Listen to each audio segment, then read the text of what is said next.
Good afternoon. This is All India Radio and I'm Anuja Kumar with the Midday News.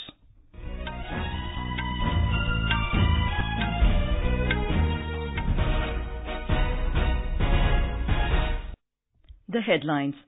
Cyclone Titli batters parts of Odisha and Andhra Pradesh, leaves 2 persons dead, rescue and relief operations underway. Controversial godman Rampal held guilty of murder by Hisar Court in Haryana. Security forces deployed in the district.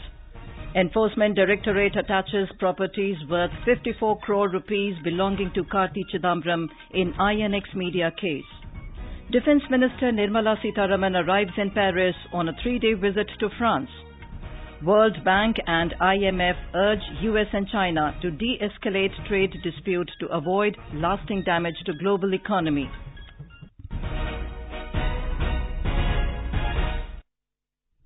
Rescue and relief operations are underway in full swing in the Cyclone Titli hit coastal areas of Odisha and Andhra Pradesh.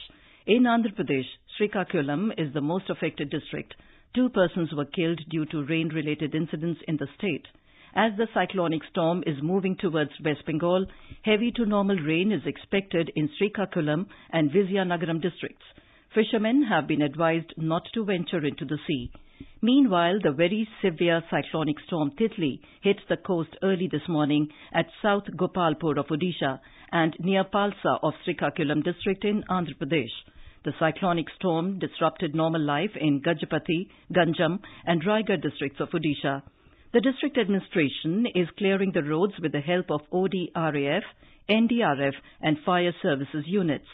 The National Disaster Response Force NDRF has deployed teams in Odisha, Andhra Pradesh and West Bengal along with necessary rescue equipments.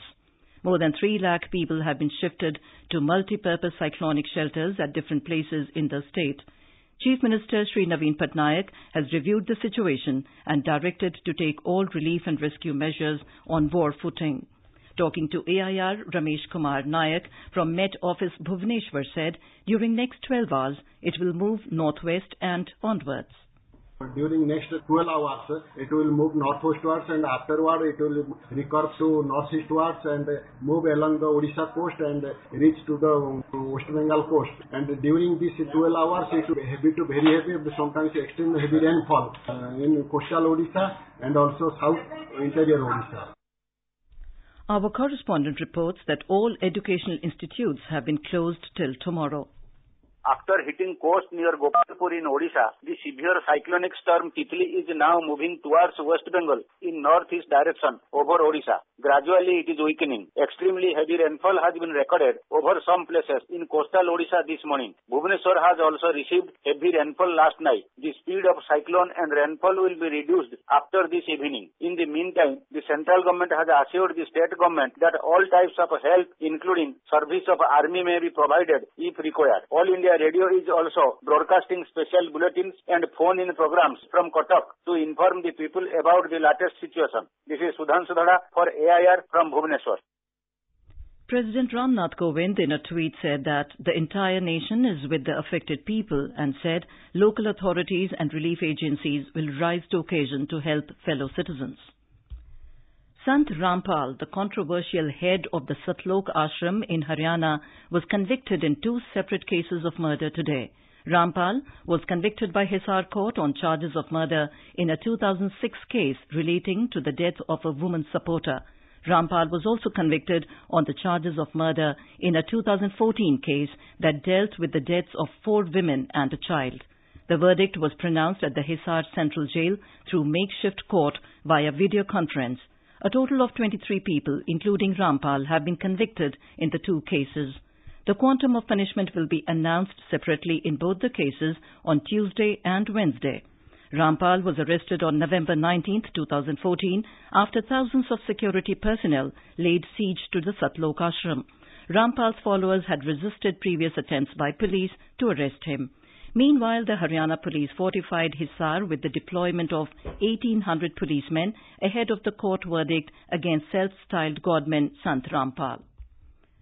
The Enforcement Directorate today attached properties worth about 54 crore rupees belonging to Karti Chidambaram, son of former Union Minister P. Chidambaram.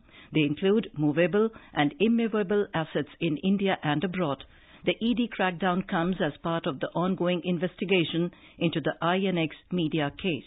However, Mr. Karti Chidambaram has termed the development as bizarre. He said in a tweet that the attachment of the assets cannot stand a judicial scrutiny. Niti Aayog CEO Amitabh Kant today said technological disruption will impact traditional manufacturing, employment and economies. Speaking at the inaugural session of annual International G20 conference in New Delhi, Mr. Kant said the G20 countries must lead the change and find the right mix between innovation and development. He said new job opportunities have to be created to meet the global challenges in several areas. Mr. Kant added that youths must be skilled as the country is facing shortage of skilled people and pitched for changes in the educational system. Supreme Court was informed today by Amrapali Group that 9 of its properties in Noida, Greater Noida, Rajgir and Buxar in Bihar have been sealed. This has been done in compliance with the court's order. A bench of Justices U.U. Lalit and D.Y. Chandrachud asked the Amrapali Group to file an undertaking with regard to sealing of its properties by today afternoon.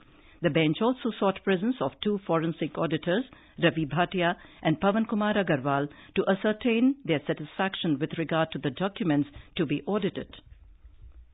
This is All India Radio giving you the news.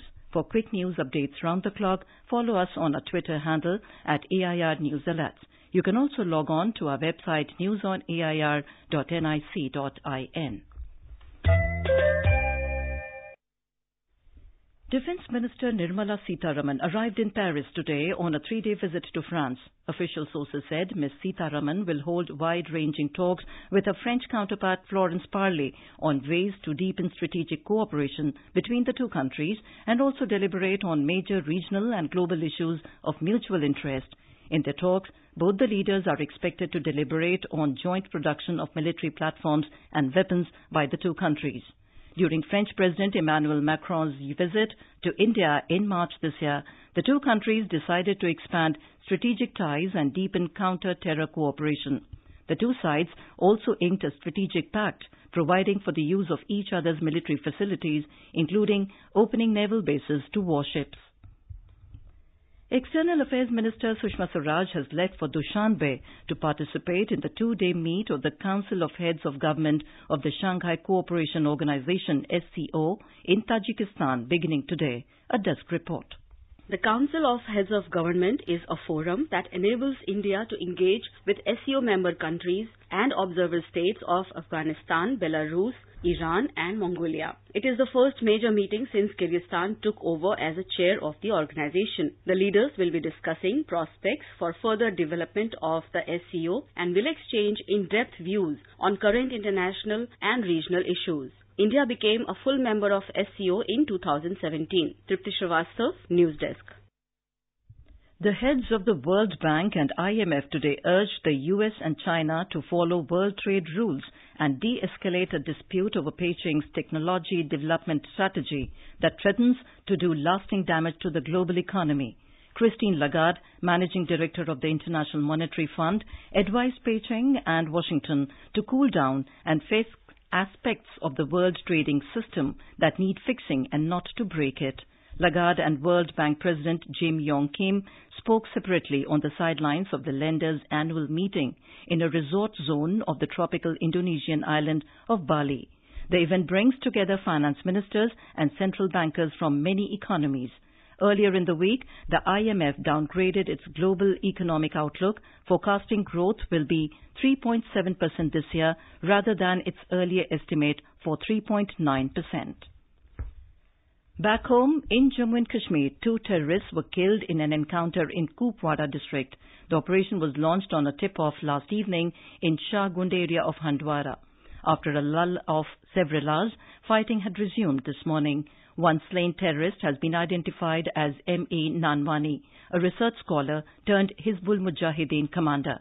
The identity of other terrorists is still being ascertained.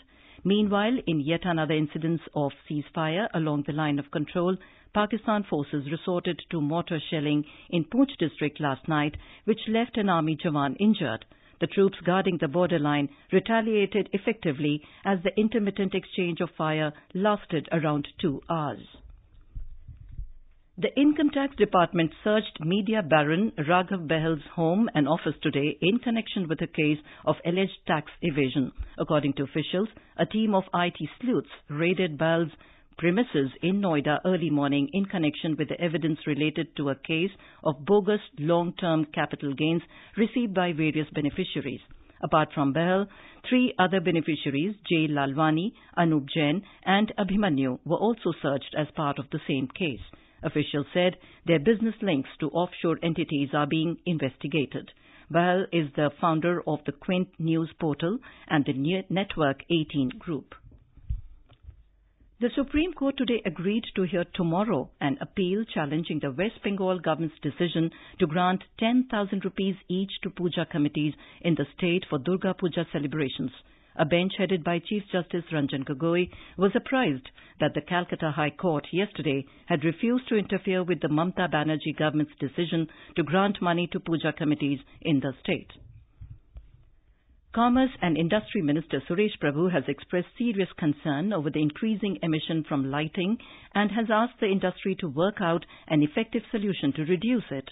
He said introduction of LED is a major transformation and assured the government's support to the industry. Mr. Prabhu was speaking at a function after jointly inaugurating a 3-day Light India exhibition with Science and Technology Minister Dr. Harshvardhan in New Delhi today. The International Day of the Girl is being observed today. This day aims to highlight and address the needs and challenges girls face while promoting girls' empowerment and the fulfillment of their human rights.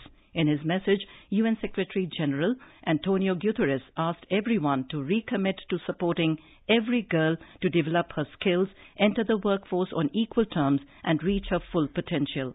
In her message on the occasion, Women and Child Development Minister Maneka Gandhi said that in the 4 years since its inception, Beti Bachao, Beti Padhao has progressed tremendously by bringing about a change in people's mindset. Ms. Gandhi reaffirmed government's commitment to provide every girl child an environment that will enable the girl child to reach her full potential. More from our correspondent. The theme this year is, with her, a skilled girl force.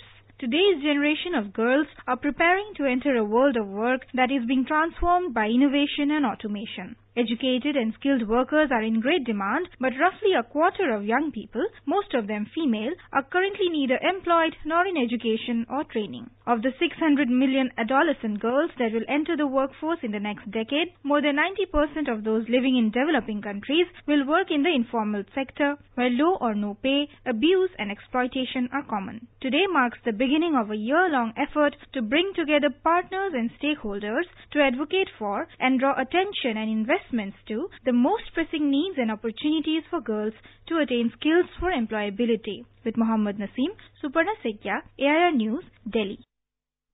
Domestic stocks today declined more than 1.5% in afternoon trade amid tumble in global share markets. Sensex at the Bombay Stock Exchange plunged 544 points or 1.55% to 34,217. The Nifty at the National Stock Exchange also declined 164 points or 1.53% to 10,296. However, the rupee in afternoon deals at the forex market appreciated 6 paise to 74 rupees 14 paise against the US dollar. Inland Waterways Authority of India has started a new roll-on roll-off facility in collaboration with the Assam government for Majuli Island district today. Assam Chief Minister Sarbanand Sonowal flagged off the Ro-Ro service. He said that it would help the people of Majuli. And now, before we close the headlines once again. Cyclone Titli batters parts of Odisha and Andhra Pradesh, leaves 2 persons dead. Rescue and relief operations underway. Controversial godman Rampal held guilty of murder by Hisar Court in Haryana. Security forces deployed in the district. Enforcement Directorate attaches properties worth 54 crore rupees belonging to Karti Chidambaram in INX media case. Defence Minister Nirmala Sitharaman arrives in Paris on a 3-day visit to France. World Bank and IMF urge US and China to de-escalate trade dispute to avoid lasting damage to global economy. And with that, we end the Midday News.